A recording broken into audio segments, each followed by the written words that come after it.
മനുഷ്യൻ പറയാണ് ഇത് നടക്കത്തില്ലെന്ന് പറയുന്നതിനെ നടത്തുന്ന ഒരു പ്രാർത്ഥനയുണ്ട്. ഞാനതിപ്പോൾ ഓർക്കുകയാണ്. വളരെ വർഷങ്ങൾക്ക് മുമ്പ്, 25 വർഷങ്ങൾക്ക് മുൻപ് എന്നെ അറിയാവുന്ന ഒരു സാറ് എൻ്റെ വീട്ടിൽ അന്ന് വരും. അദ്ദേഹത്തിന്റെ പുരയിടത്തിൽ ഒരുപാട് തേങ്ങയുണ്ട്.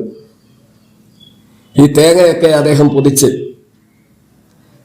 തൻ്റെ കാറിൽ കൊണ്ടുവന്ന് എൻ്റെ കുടിലിൽ 2 സഞ്ചിയിലാക്കി വെക്കും. അങ്ങനെ ഒത്തിരി സാധനങ്ങൾ കൊണ്ട് അരിയൊക്കെ വാങ്ങി അദ്ദേഹം എനിക്ക് കൊണ്ടുപോയി തരും. അങ്ങനെ അന്നത്തെ കഷ്ടതയുടെ നാളുകളിൽ ദൈവം അയച്ച കാക്കയാണ് അദ്ദേഹം. അപ്പൊ ആ മനുഷ്യൻ, അദ്ദേഹത്തിന്റെ ഭാര്യയും എൻ്റെ വീട്ടിൽ വരും. ഒരു വലിയ സമ്പന്നരായ മനുഷ്യനാണ്. പക്ഷേ സ്തോത്രം, അദ്ദേഹം എൻ്റെ അടുത്തൊരു കാര്യം ആവശ്യപ്പെട്ടു. എൻ്റെ ഭാര്യയുടെ ജ്യേഷ്ഠത്തിയുടെ മകൻ പിശാചിനാൽ ബന്ധിക്കപ്പെട്ട് മാനസിക രോഗിയായി, ആ മാനസിക രോഗത്തിന് ട്രീറ്റ്മെന്റ് ചെയ്തിട്ട് ഒരു കാരണവശാലും വിടുതലില്ലാതിരിക്കുന്നു. അവനെ ജയിലിൽ അടക്കിയേ നിവർത്തിയുള്ളൂ. അവൻ അക്രമാസക്തനാണ്. അതുകൊണ്ട് അവനെ ആ ഗുളിക കഴിച്ചില്ലെങ്കിൽ വലിയ വിഷയമാണ്. ആ വിഷയത്തില് ഒന്ന് പോയി പ്രാർത്ഥിക്കാമോ എന്ന് ചോദിച്ചു.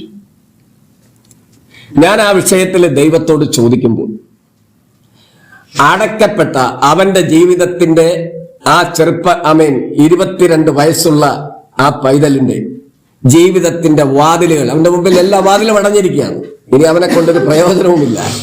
അവന്റെ മാതാപിതാക്കൾ നിരാശരാണ്. ആ അടക്കപ്പെട്ട വാതിൽ തുറക്കുന്നതിന് വേണ്ടി ദൈവത്തോട് ചോദിക്കുമ്പോൾ ദൈവം പറഞ്ഞൊരു കാര്യമുണ്ട്. ആ വിഷയത്തിൽ അത്ഭുതകരമായ വിടുതൽ നടക്കും. പക്ഷെ നീ 3 ദിവസം വെള്ളം കുടിക്കാതെ പോയിരുന്ന് ഉപവസിച്ച് പ്രാർത്ഥിക്കണം. എന്റെ പ്രിയമുള്ളവരെ, അതെനിക്കൊരു ആദ്യത്തെ ഒരു അനുഭവമാണ്. അപ്പൊ ദൈവശബ്ദം കേട്ടിട്ട് ഞാൻ ആ വീട്ടിൽ കടന്നു ചെന്ന് വെള്ളം കുടിക്കുക. അവര് വെള്ളവുമായിട്ടും ചായയും ഉപവാസത്തിലിരിക്കാൻ ആണെന്ന് പറഞ്ഞു.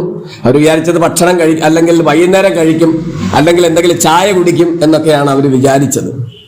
എന്നാൽ എന്നോടുള്ള ആത്മാർത്ഥത കാണിക്കുന്ന ആ മനുഷ്യന്റെ ജീവിതത്തില് ദൈവത്തിന്റെ ഒരു അത്ഭുതം ദൈവം കാണിക്കേണ്ടതിന് ദൈവം എന്നോട് പറഞ്ഞത്, നീ പോയി വെള്ളം കുടിക്കാതെ ഉപവസിക്കണം.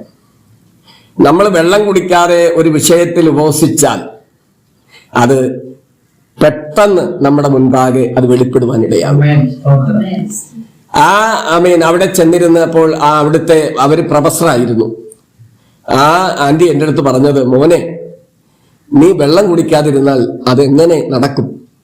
വളരെ 25 വർഷങ്ങൾക്ക് മുമ്പ്, ഞാൻ വളരെ ചെറുപ്പമാണ്, അതെങ്ങനെ നടക്കും മോനെ എന്ന് പറഞ്ഞു. ഞാൻ അതൊന്നും ചെവി കൊടുത്തില്ല.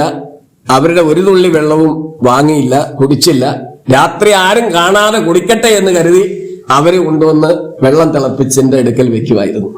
പക്ഷെ അതുപോലും കുളിക്കുമ്പോൾ പോലും ഒരു തുള്ളി വെള്ളം എൻ്റെ വായിക്കകത്ത് കടന്നു പോകാതെ ഞാൻ വളരെ ശ്രദ്ധിച്ച് കുളിച്ച് ആ 3-ാമത്തെ ദിവസം പ്രാർത്ഥിക്കുമ്പോൾ ഈ മകന്റെ മേൽ ഉണ്ടായിരുന്ന ആ വലിയ അന്ധകാര ശക്തി, മാനസിക വിഭ്രാന്തി വരുത്തുന്ന, ഭയം ഉളവാക്കുന്ന ആ അന്ധകാര ശക്തി ആ മകനെ വിട്ടുപോയി.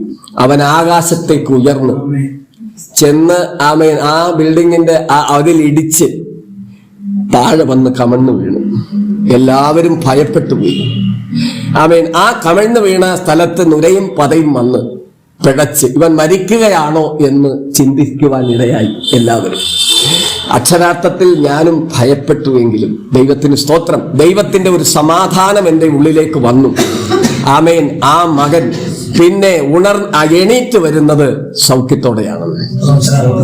Price the Lord, praise the Lord. അവനൊരു ഇന്നൊരു എഞ്ചിനീയർ ആണ് എന്നാണ് ഞാൻ അറിയാൻ കഴിഞ്ഞത്. വാതിലുകൾ അടയ്ക്കുന്നത് പിശാചാണ്, അത് തുറക്കുന്നത് നമ്മുടെ കർത്താവാണ്. അതിന് ദൈവം നമുക്ക് വേണ്ടി ചില ആലോചനകൾ തന്നെ. ദൈവം പറയാണ്, നീ ഇരിക്കാൻ പറഞ്ഞ് ഇരുന്നാൽ അതിന്റെ മേൽ വിടുതൽ നമ്മൾ കാണും.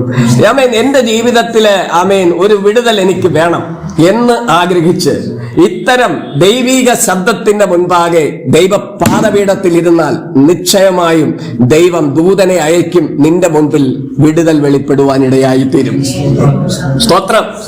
ആമേൻ. കർത്തദാസനൊക്കെ അറിയാം, 3 ദിവസക്കാലം ജീവിതത്തില് വെള്ളം കുടിക്കാതെ ഇരുന്നിട്ടുണ്ട് എന്ന് ഞാൻ കേട്ടിട്ടുണ്ട്. ആമേൻ. വിടുതൽ അപ്പോൾ തന്നെ അല്ലെ? ആമേൻ. മുൻപിൽ വെളിപ്പെട്ടത് ആമേൻ കേട്ടിട്ടുണ്ട്. ആമേൻ. ദൈവത്തിന് ഞാൻ പിന്നെ വെള്ളം കുടിക്കാതൊന്നും ഞാൻ ഇരുന്നിട്ടില്ല, എന്നോട് ദൈവം പറഞ്ഞില്ല. ആമേൻ. സ്തോത്രം. ഇന്ന് അത് പറയാണ്, ദൈവശബ്ദം കേൾക്കുകയാണെങ്കിൽ നിശ്ചയമായിട്ടും ഇരിക്കാൻ ഞാൻ തയ്യാറ് തന്നെയാണ്. ദൈവത്തിന് അങ്ങയുടെ സ്തോത്രം ചെയ്യുന്നു. ആമേൻ. അപ്പൊ അകത്ത് നിന്റെ മക്കളെ എന്ത് ചെയ്യും? അനുഗ്രഹിക്കുന്ന ദൈവത്തെയാണ് നിഷേധിക്കുന്നത്. മക്കൾ അനുഗ്രഹിക്കപ്പെടുന്നില്ലെങ്കിൽ, മക്കൾക്ക് ആമേൻ അനുഗ്രഹത്തിന്റെ വാതിൽ തുറക്കപ്പെടുന്നില്ലെങ്കിൽ അത് അടയ്ക്കപ്പെട്ടിരിക്കുന്നു എന്നുള്ളതാണ്. അങ്ങനെയാണെങ്കിൽ അത് തുറന്നു വരുവാൻ നീ എന്ത് വേണം? അനുഗ്രഹത്തിന്റെ വാതിൽ തലമുറകൾക്ക് വേണ്ടി തുറക്കപ്പെടുവാൻ ഉപവസിക്കണം, പ്രാർത്ഥിക്കണം. നീ ഉപവസിക്കുവാനും പ്രാർത്ഥിക്കുവാനും തയ്യാറാകണം. ദൈവത്തിന് അങ്ങയുടെ സ്തോത്രം ചെയ്യുന്നു. ആമേൻ. ഇവിടെ പിശാചിന് ഏറ്റവും ഇഷ്ടമില്ലാത്തൊരു കാര്യമാണ് എന്ത്? ഉപവാസവും പ്രാർത്ഥനയും ആരാധനയും. അതിനെ എന്ത് ചെയ്യും?